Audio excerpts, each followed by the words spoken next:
pensar a greve de 68, a gente tem que voltar um pouco no processo de industrialização que aconteceu em Contagem a partir dos anos 50, no Brasil como um todo.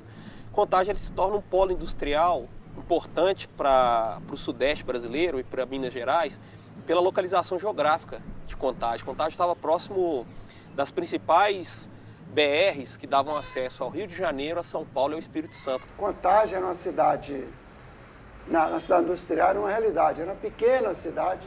Hoje tem 500 mil habitantes, mas na época tinha no máximo 80 mil. Então Contagem se tornou um grande polo industrial ali na região.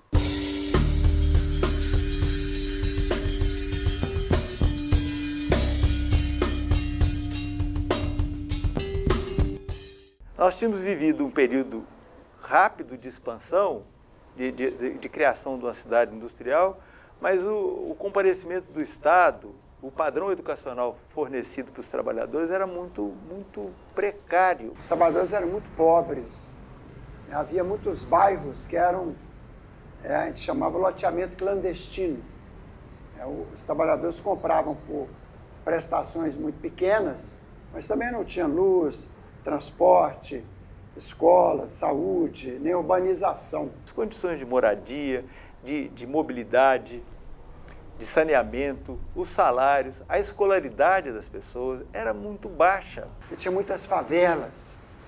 Quem morava nas favelas eram os metalúrgicos, eram os trabalhadores fabris, que eles moravam perto das fábricas, nos terrenos não ocupados, na beira de córregos, que quando vinha enchentes perdiam tudo na água.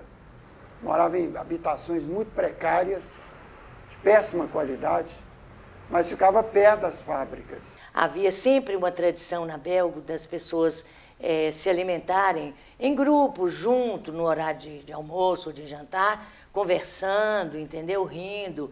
E nesse momento, na cidade industrial, cada um procurava seu canto para poder comer, com vergonha daquilo que estava dentro da marmita.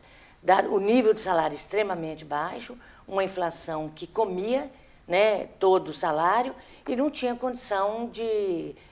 as condições de vida eram muito precárias. Então, fatalmente, aquela situação poderia e deveria gerar logo situações de crise, de convulsão social. O nosso sindicato ficou conhecido nacionalmente através dessa greve que aconteceu aqui na nossa categoria há 50 anos atrás. Os trabalhadores, após 64, após o golpe, começaram a viver um grande arroxo salarial. E aí, em 68, um grupo de trabalhadores que já vinha organizando aqui, no nosso sindicato, eles tinham um trabalho aqui na categoria, um trabalho de formiguinha. A greve, quando aconteceu, ela não partiu de dentro do sindicato, ela saiu de dentro das empresas.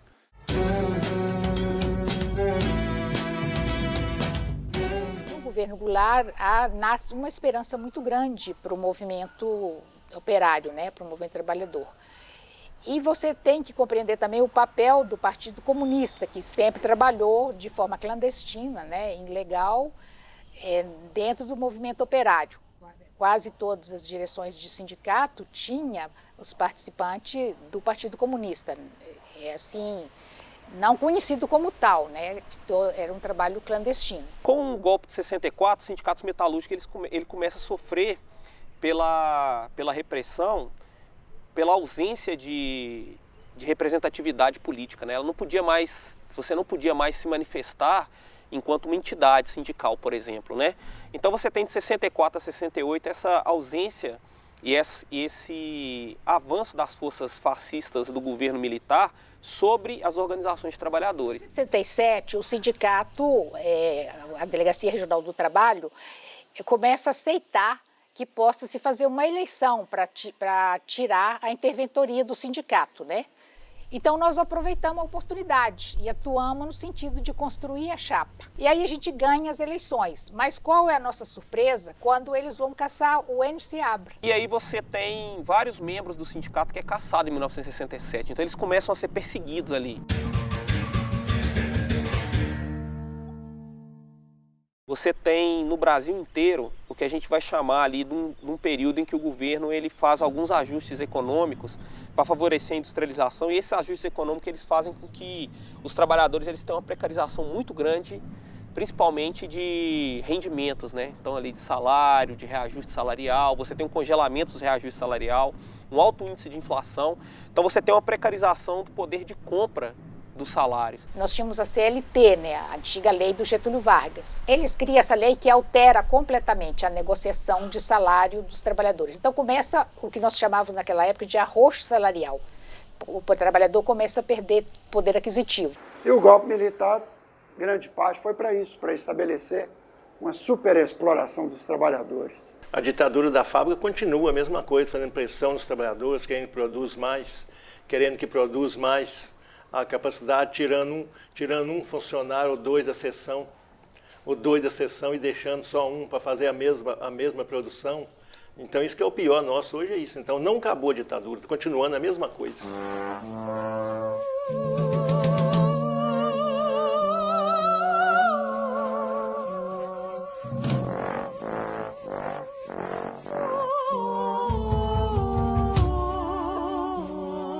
A greve de 68 foi a expressão da resistência e da luta de Ipatinga, dos metalúrgicos de Ipatinga, que se transformou no massacre em 63, juntamente com os mineiros de Nova Lima, que vinham também travando um processo de mobilização e de luta contra a ditadura, logicamente se combinando com os problemas salariais, condições de trabalho e, junto com isso, a opressão decorrente da ditadura.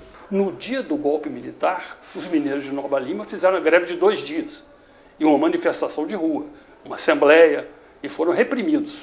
E por isso eles foram blindados pelo regime militar com o IPM, que arrolou 176 pessoas como réus, num universo de 600 pessoas interrogadas, só na cidade de Nova Lima, que na época tinha 30 mil habitantes.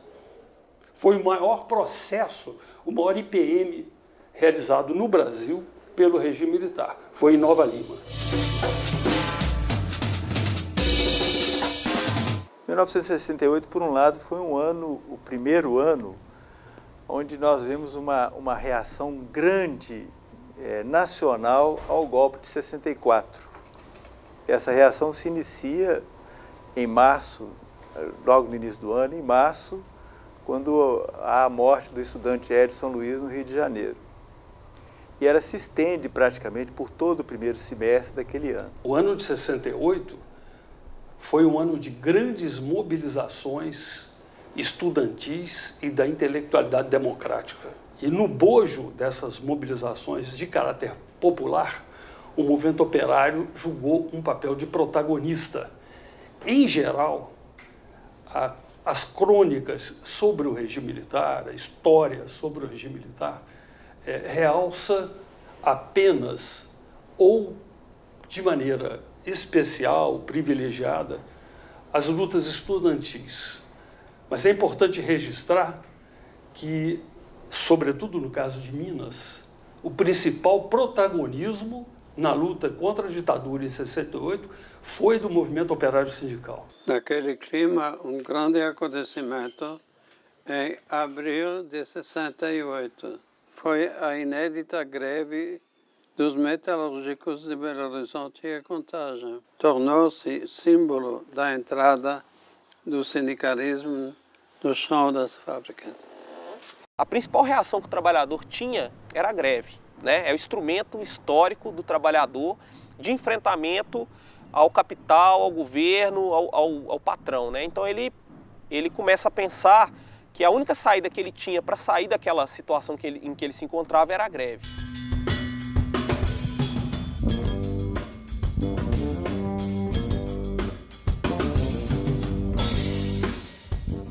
Com o golpe de 64, aí há uma análise de conjuntura de como que o PCB vai reagir ao golpe militar, né? Então o PCB ele tem aquela demora de 64 a 66 a reagir ao golpe militar, e essas forças elas começam a se organizar. Então tem forças que pensam na luta armada, vão para a luta armada, tem forças que pensam na luta armada, mas tendo um braço também no movimento de trabalhadores, e tem forças que vão pensar assim, olha, a gente precisa se organizar a classe trabalhadora, organizar as pessoas em sindicato. Então esses militantes, eles começam também a frequentar a fábrica, e a partir deles entrarem para dentro da fábrica, eles também começam a se organizar com outros trabalhadores. Nesse contexto, atuavam essas organizações, a AP, a Corrente Revolucionária de Dissidência do PCB, ainda tinha o PCB, mas é enfraquecido, a POLOP, uma dissidência da POLOP.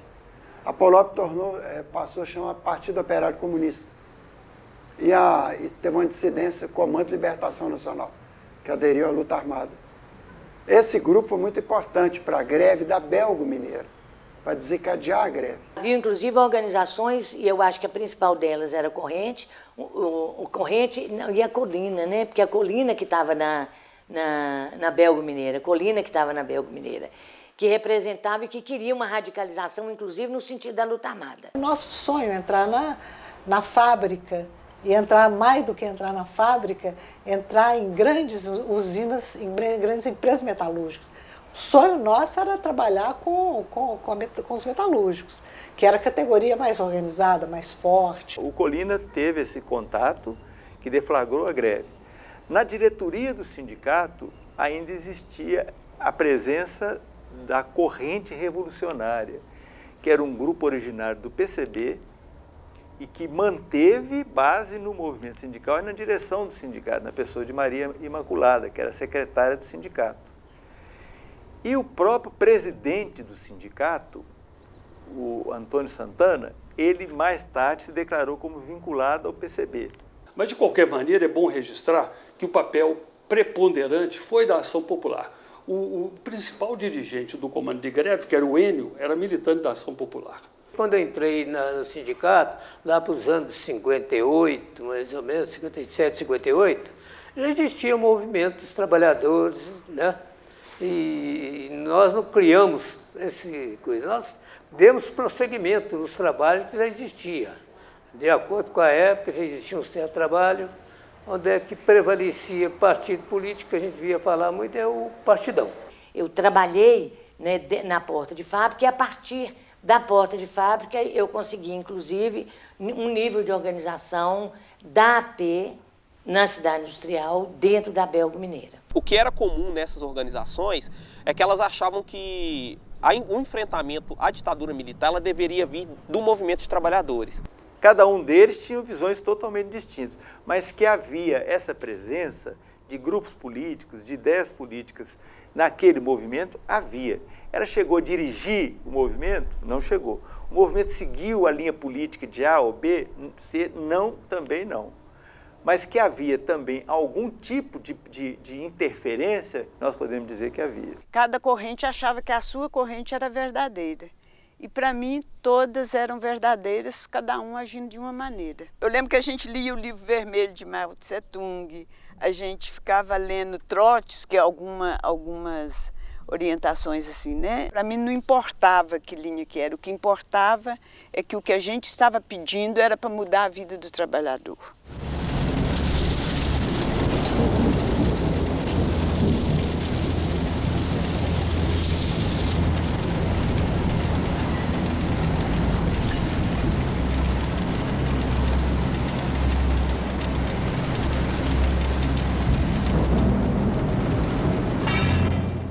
Tínhamos uma estratégia, tínhamos um jornal chamado Piquete, que era distribuído de mão em mão, panfletado nas portas de fábrica, em ônibus, essa coisa toda. Aí eu ia para a fábrica, levava os boletins, saía da fábrica com os boletins, com um pouco de boletim e ia onde tinha operários saindo do trabalho, onde tinha fábrica começando a jornada de trabalho, e íamos distribuir os panfletos para falar da greve. Eu fazia um trabalho que era conhecido, chamado trabalho formiguinha. Eu observava todos os trabalhadores novos que entravam na fábrica, normalmente a maioria deles eram vindo de interior, eu me aproximava, ia chegando perto, ia conversando, ia para poder falar do sindicato, filiar no sindicato, conversar para ir para as assembleias. Eu vendia Avon nas fábricas, nos vestiários das fábricas. E eu aproveitava a venda do Avon para levar os panfletos para dentro da fábrica. Porque aí eu ia lá vender e entregava o panfleto para as operárias. O tempo todo nós fazíamos uma mobilização. A gente passava praticamente todas as noites fazendo panfletagem nos bairros operários e nas portas de fábrica, excitando as pessoas e incitando para a greve. Então o trabalho, ele era um trabalho de mobilização intensa, que a própria organização nas fábricas era ela era mais precária, no sentido de sustentação de uma greve imediata. Entendeu? Então, assim, era meio contraditório. O tempo todo a gente mobilizava para a greve e não esperava a greve. É claro que ela tinha que vir.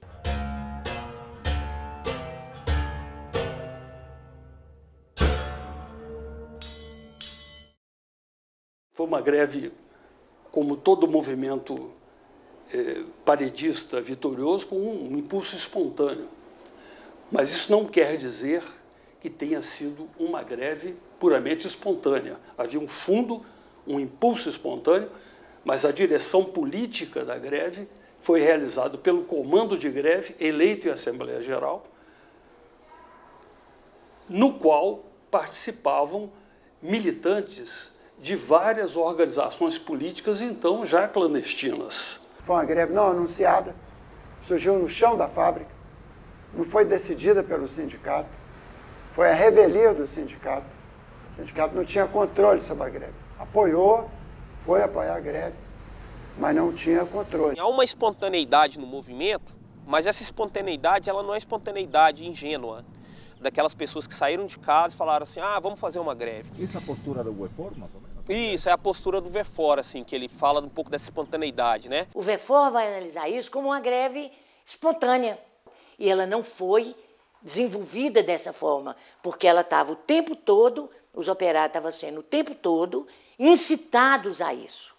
Incitados, seja em suas casas, pela panfletação diária, pelo tanto de panfletos que a gente distribuía ao longo das noites, entendeu? A gente era incansável, a gente estava muito jovem, era incansável, entendeu? Seja nas portas de fábrica. O pessoal está querendo fazer uma paralisação lá no chão da fábrica, usava essa palavra, chão da fábrica.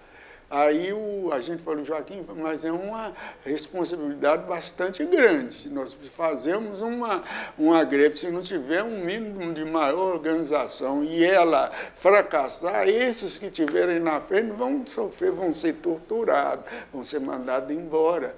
Então, por isso, vamos tentar antes. Aí foi que começamos a tentar fazer coisa de botar em alguma seção alguns papéis escrito, arroz salarial está tirando seu direito, só os ricos que levam vantagem, coisas pequenas assim que colocaram no banheiro. Então, essa fase que foi essa questão preparatória. Acho que existia uma espontaneidade do ponto de vista do dia, do momento, mas essa espontaneidade ela estava fundamentada num processo de construção política que já vinha de anos anteriores. Então ninguém saiu de casa e falou assim, hoje eu quero fazer uma greve. Essa espontaneidade ela está consolidada no movimento sindical, no movimento de vários movimentos políticos que já atuavam naquele local. Então ali quando se diz que a paralisação vai ser pela greve, já existia uma conjuntura política que apontava para isso. E para essa conjuntura política e de construção política, ela era inclusive, ao meu ver, uma análise minha, para além das lideranças, né? Ela era uma construção política de massa. O sindicato ele foi empurrado, a partir da greve 68, pela base, foi empurrado pela categoria para assumir posições meio combativas.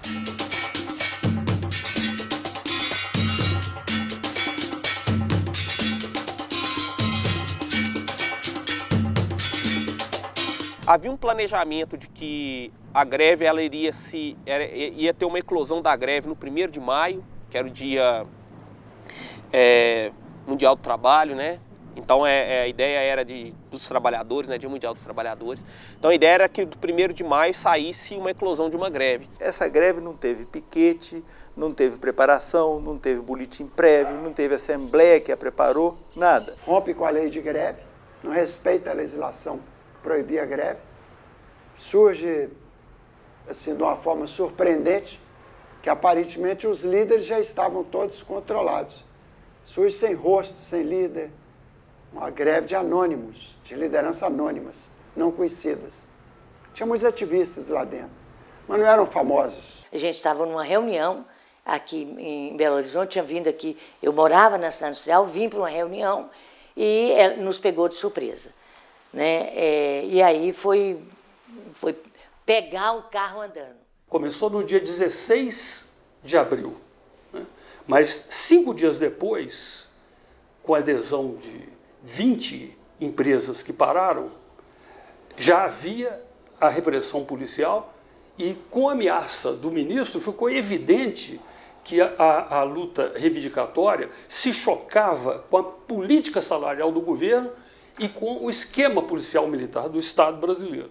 A Belgo Mineira, recém-formada, na década de 50, que o setor da Belga transferiu um setor para cá, veio um bocado de gente de Sabará e Monlevades.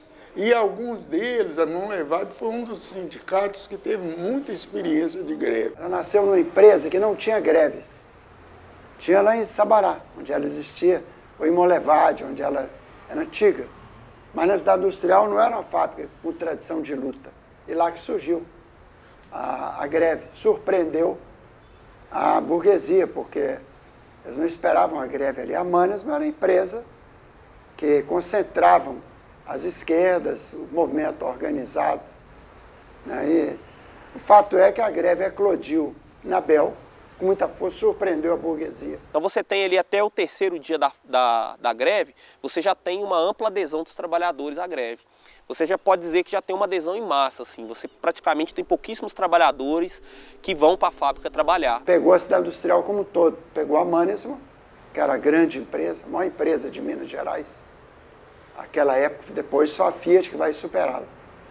A empresa tinha mais de 10 mil trabalhadores. Foi uma greve operária, uma greve metalúrgica, que depois ganhou adesão de outras categorias aqui da cidade industrial. Algumas fábricas que estavam mais isoladas desse grande centro industrial ainda tinha um pouco de dificuldade, mas ali dentro do grande centro industrial, que a gente chama de cidade industrial de Contagem, você já tinha praticamente todas as fábricas paradas no terceiro dia.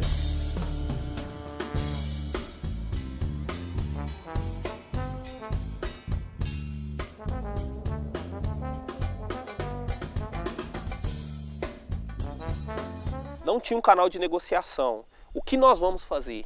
E aí eles começam a fazer várias ações políticas nas ruas de Contagem, né? Então eles começam a ir para as grandes avenidas a fazer mobilização de rua, a fazer manifestação, e aí começa a crescer também a pauta de contra a ditadura militar, né? Porque aquela pauta que era inicial de paralisação das fábricas pela questão salarial, ela começa a tomar uma conotação política mais ampliada. Era um movimento reivindicatório, um movimento de luta econômica, mas que foi imediatamente transformado em luta política de caráter democrático diante da ameaça do ministro e diante do movimento policial militar de repressão à greve. O governo militar ele tem um pouco de dificuldade de lidar com isso, porque ele estava de 64 a 68, a gente pode pensar que houveram algumas manifestações contra a ditadura, mas eram manifestações ligadas a movimento de igreja, principalmente nas grandes cidades, um movimento da classe média mais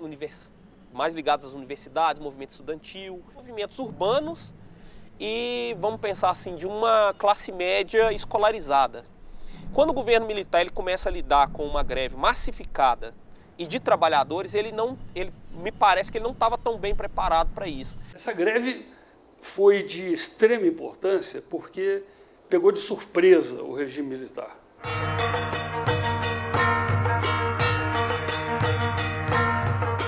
Era muito perigoso mesmo. Deus me livre de alguma coisa acontecer com ele. E a gente tinha tanto pouco tempo de casado, a gente, né, criando os meninos, tudo pequeno, e ele naquele movimento danado, aquilo muito perigoso. Nossa, eu preocupava. Assim, passou um bom tempo, né, para mim ficar sabendo. Muitas pessoas eram contra a greve, muitos operários. Inclusive, a gente fazia trabalho com as mulheres de operários para elas aceitarem que os maridos participassem da greve. Por quê? Porque as mulheres não trabalhavam quase fora de casa, né? Ela tinha o marido que sustentava a casa. E o marido fazer greve era sinal de perder o emprego. Então as mulheres dos operários, de um modo geral, era contra a greve. Você não podia ter a família do trabalhador contra o movimento que o trabalhador estava fazendo.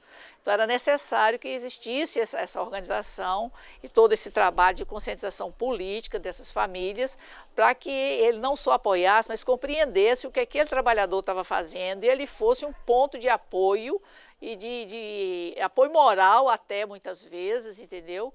Para aquele trabalhador ter força para ir para a frente de luta, para enfrentar a greve, para enfrentar a repressão. É que a greve ela é um ponto alto de formação dos trabalhadores enquanto categoria, enquanto classe, né? Então a greve ela é muito potente nesse sentido, porque os primeiros dias, quando os trabalhadores começam a ver que eles eram muitos, que eles eram vários, e tudo aquilo que eles sofriam, outros também sofriam, e começa esse diálogo entre eles, isso potencializa uma luta de classe e de trabalhadores muito grande contra a ditadura militar.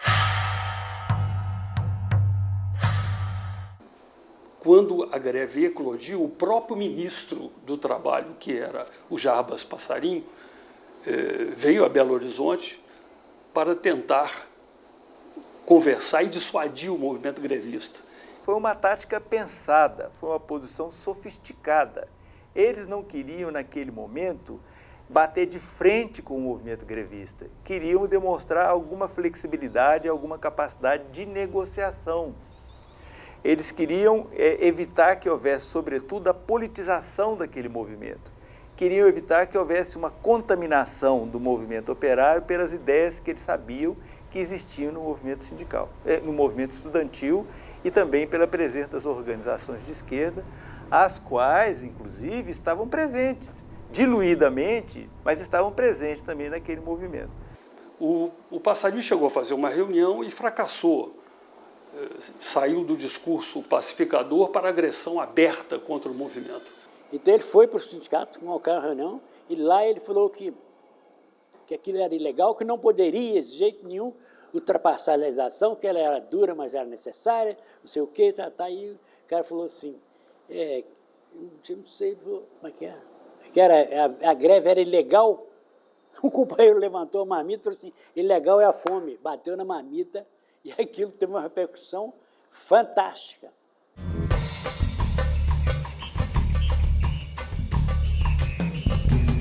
Teve uma repressão realmente violenta para não deixar essa greve crescer, e tanto é que com menos de 15 dias o governo botou um aumento geral de salário para o Brasil todo, né? 10%.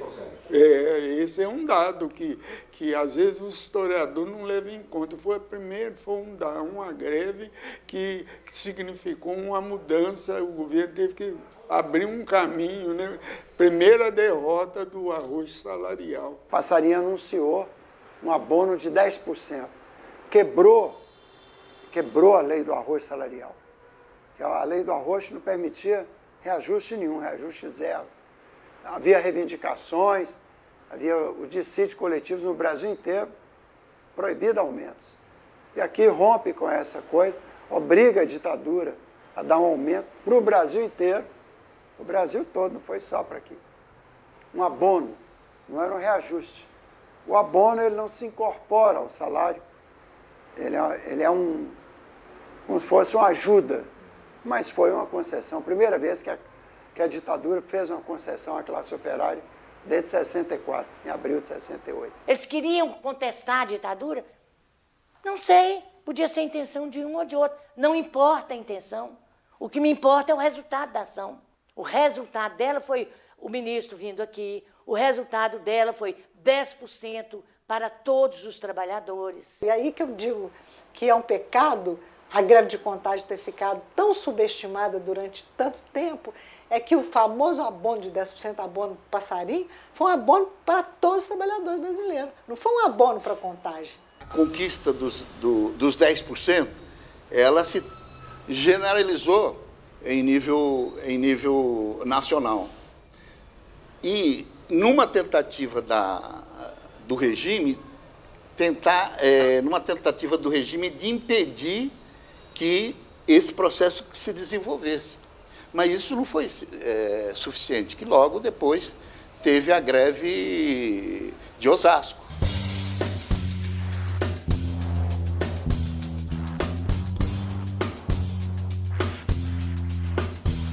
Quando o Jarbas Passarinho ele volta para Brasília, os trabalhadores, é como se fosse uma vitória dos trabalhadores continuar com a greve a partir dessa negociação, né? Então, olha, não vamos retornar para casa, a gente vai até o final. E aí o governo, ele concede, né, a reivindicação dos trabalhadores.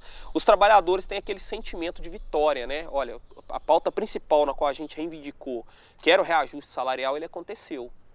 Só que para as lideranças sindicais, para as lideranças políticas, a greve ela era muito mais do que o reajuste salarial, né? Ela era uma greve também contra a ditadura militar. Que aquela grande massa de trabalhadores, as condições materiais do dia a dia eram o que movimentavam eles para a greve, né? Então, a partir do reajuste salarial, começa já, olha, cumprimos a pauta, né? E aí a mídia também começa a jogar isso aos trabalhadores, né? Olha, a solicitação de vocês, que era o reajuste salarial, foi concedido. E aí começa também as forças repressoras, né? Olha, vai ter perseguição, vai ter demissão em massa, né? Então os trabalhadores eles começam a voltar para as fábricas. Ali, próximo ao 6º, ao 7º dia, já começam os trabalhadores a voltarem, né? O movimento vai perdendo a força e a partir da assinatura não sei se seria assinatura, mas do documento do governo oficializando os 10% dos trabalhadores, aí você tem o fim da greve, né?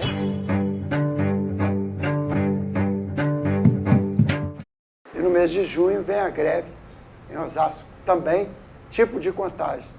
Lá tinha o sindicato participou e sofreu intervenção imediatamente. Mas foi uma greve que nasceu nas fábricas. É um outro modelo de greve, né, que rompe com aquela tradição das greves decididas pelas federações de trabalhadores, pela alta cúpula do sindicalismo. Nós tivemos duas grandes greves que fizeram começar a renascer o movimento operário pós-64. Uma foi de Contagem e a outra foi de Osasco. Mas os holofotes todos ficaram voltados para Osasco. Eu achei até curioso quando eu fiquei sabendo que vocês estavam fazendo um documentário sobre Contagem, né? Então, se estudou muito pouco Contagem. Agora, eu interpreto, é uma interpretação livre, que isso tem a ver com Contagem, Minas Gerais, Belo Horizonte, Contagem, era periferia. O Rio era São Paulo e Rio. Se até hoje é assim, imagina isso em 68. A partir de 68, foi a reentrada em cena do movimento operário sindical na luta contra o regime militar. Então, Contagem, Belo Horizonte e Osasco são, digamos, o emblema dessa retomada do movimento operário sindical.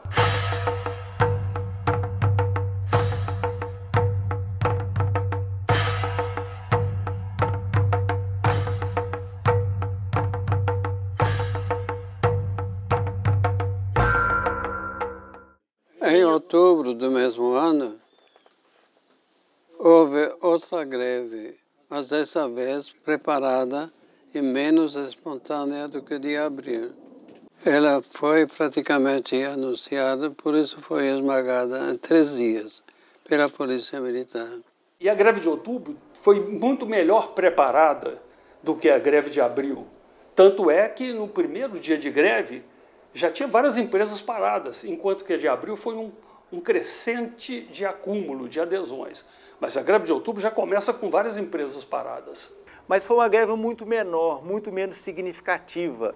Ela, digamos assim, foi um protótipo de greve. Ela se inicia, a manifestação é ocupada militarmente pela Polícia Militar e não se deixa fazer nenhum tipo de movimento. Nós tivemos, então, uma certa, não vou dizer derrota, não, porque a situação nossa era bem precária, para dizer que lá não tinha chance nenhuma também de enfrentar muita coisa, não, né? Pelo menos nós mostramos que estava disposto. Ela só não teve a duração e a força da greve de abril porque a repressão agiu duramente sobre a greve de outubro, porque também já estava preparada.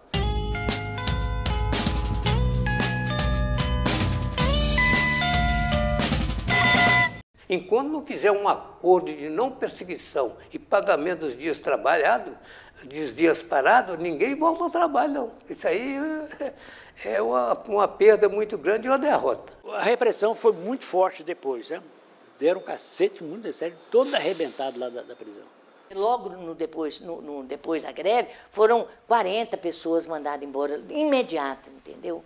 Então aqui teve um impacto para nós terrível. Mas depois veio uma brutal repressão, a chamada listas negras. Esses trabalhadores foram identificados um a um, foram proibidos de voltar a trabalhar no lugar onde moravam, muitos tiveram que mudar de profissão. Então a demissão das lideranças, ela foi uma estratégia política que os militares, o governo usou na época junto com os empresários, que eles demitiram todos no mesmo dia. Então isso era uma coisa importante porque na carteira de trabalho de todos os trabalhadores tinha a data da demissão. Então todos os trabalhadores que foram demitidos naquele dia, ele não consegue mais emprego. E a ponto de a Fiesp fazer um livro para passar, um livro sigiloso que circulava para as empresas, onde as chefias, os gerentes, subgerentes, tinham um perfil, discutiam o perfil do comunista, o perfil do militante, do agitador, e botasse na lista. O que tivesse sido muito agitador lá e sair, constava de uma lista negra para ele não ser empregado no outro emprego. Esse aí é pessoa não grata. Depois de 68, suponho, não me lembro bem, mas deve ter sido fim de 68, logo depois das greves, sabe, houve uma eleição em que foi colocado pelo delegado Onésimo Viana, foi colocado João Silveira, que foi uma boa pessoa, mas era um pelego. Só 10 anos depois que o movimento sindical reaparece na região industrial. São Bernardo, Santo André e São Caetano, exatamente porque é onde está a maior convulsão trabalhista brasileira. E é onde está o exemplo da greve de 1978. A herança da greve do 68, sabe? Não só os operários se preparavam para continuar a luta contra a ditadura, mas a própria ditadura se preparava para não deixar que nascesse esse novo espírito. A greve de Contagem representa o risco de a resistência democrática transcrescer para o movimento operário, se transformar num grande movimento de resistência popular, colocando em risco a própria existência do regime. E é por isso que depois das lutas de 68 é que o regime toma a providência, a iniciativa de elaborar o ato institucional número 5, para institucionalizar o terrorismo de Estado. Tem muitos trabalhadores que foram torturados, foram presos e que estão aí, não tiveram reparação ainda do Estado, não tiveram anistia, nada. E nós queremos também, como parte da nossa ação, buscar envolver esse conjunto dos trabalhadores.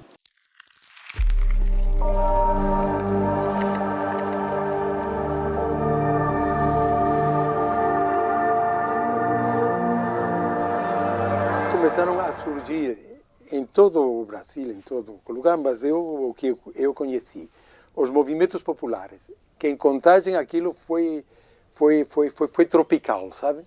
Nascia mato por tudo quanto é lugar. Os bairros faziam suas associações. Então eu acho que isso nos deu uma força imensa, porque pouquinho a pouco, como tudo isso se juntava, então a gente via que tinha força, sabe? Nós começamos a nos animar e perder o medo da ditadura.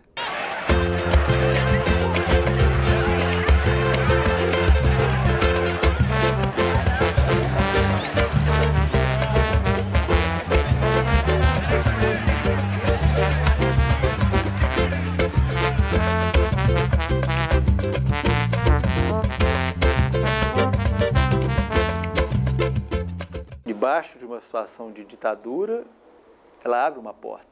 Ela foi um movimento de dentro das fábricas para fora.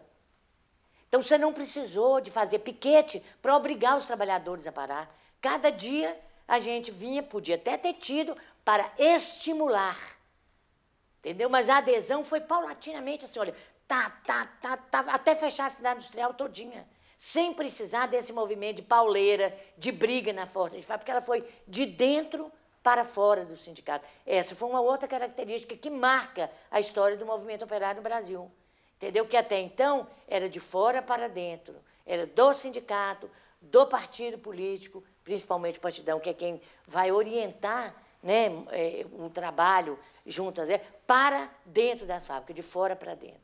Ela foi de dentro para fora. Foi uma antecipação do que viria 10 anos depois, no ABC Paulista, nas greves de fábrica. Eu acho que existe um rompimento entre o movimento sindical de 68 e depois o novo sindicalismo, que a gente chama de novo sindicalismo de 77, 76, 78.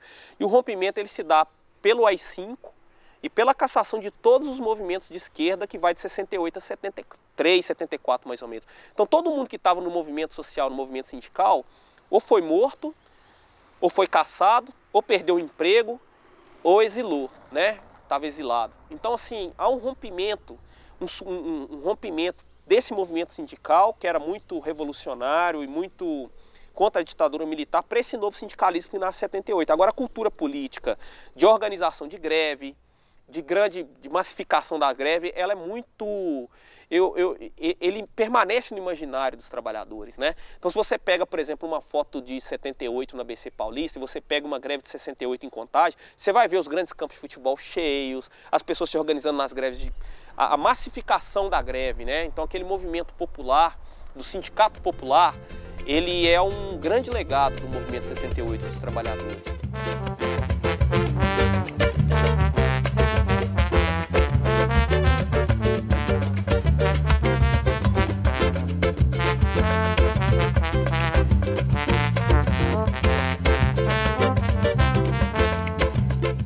Eu acho que nós somos a última geração de pessoas idealistas, de pessoas que realmente acreditavam numa utopia.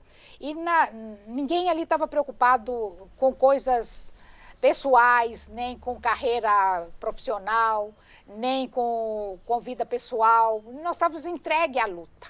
A luta não era só para aumentar salário, era para aumentar também condições de trabalho. Provavelmente uma luva que o trabalhador tem hoje para trabalhar foi resultado da luta para que o trabalhador trabalhasse equipado. Isso não ia vir assim, caindo do céu, né? Então foi a luta para conseguir dignidade no trabalho e salário também, né? É um dado histórico, pela forma que se deu a luta, ela, inclusive, até hoje, ela ainda é um elemento que, ainda mais hoje, com a situação que o país está passando, que está precisando de retomar muitas dessas capacidades de trabalhar no chão da fábrica, ali mostrou-se assim que não veio liderança, que hoje nós estamos tentando fazer uma greve geral, botando caminhão, carro na porta da fábrica, etc. E a coisa veio de lá para de dentro do chão da fábrica.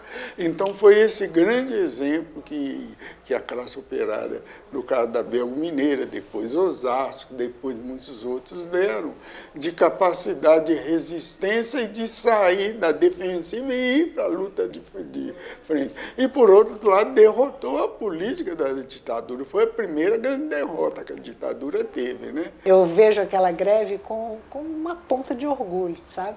De pensar que nós tivemos, a nossa organização teve, e eu particularmente, em função desse meu contato direto com esse núcleo, também para conseguir, assim, para participar de uma greve histórica. Foi uma ação grandiosa, né? Uma ação que merece ser contada para todas as pessoas, inclusive até hoje. Se for preciso eu voltar para a fábrica, eu volto. E faço movimento, faço os meus trabalhos tudo de novo. Começo tudo de novo, não tem impedimento nenhum. Só que hoje, eu acho que hoje não é tão perigoso igual antigamente, né? Não, tá a mesma coisa, isso até pior.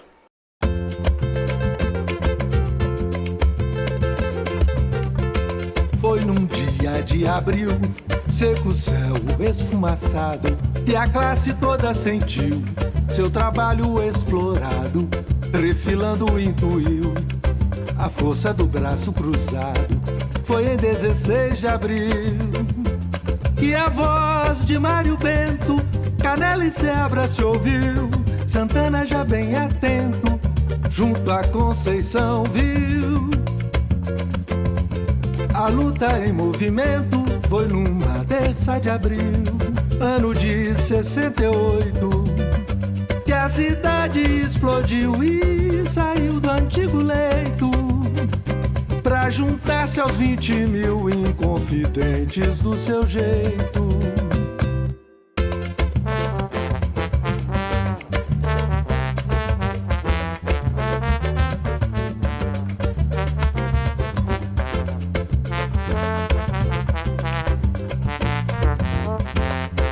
Foi em 16 de abril que a voz de Mário Bento, Canela e Seabra se ouviu. Santana já bem atento, junto a Conceição viu. A luta em movimento foi numa terça de abril, ano de 68, que a cidade explodiu e saiu do antigo leito pra juntar-se aos 20 mil inconfidentes do seu jeito. Foi numa terça de abril.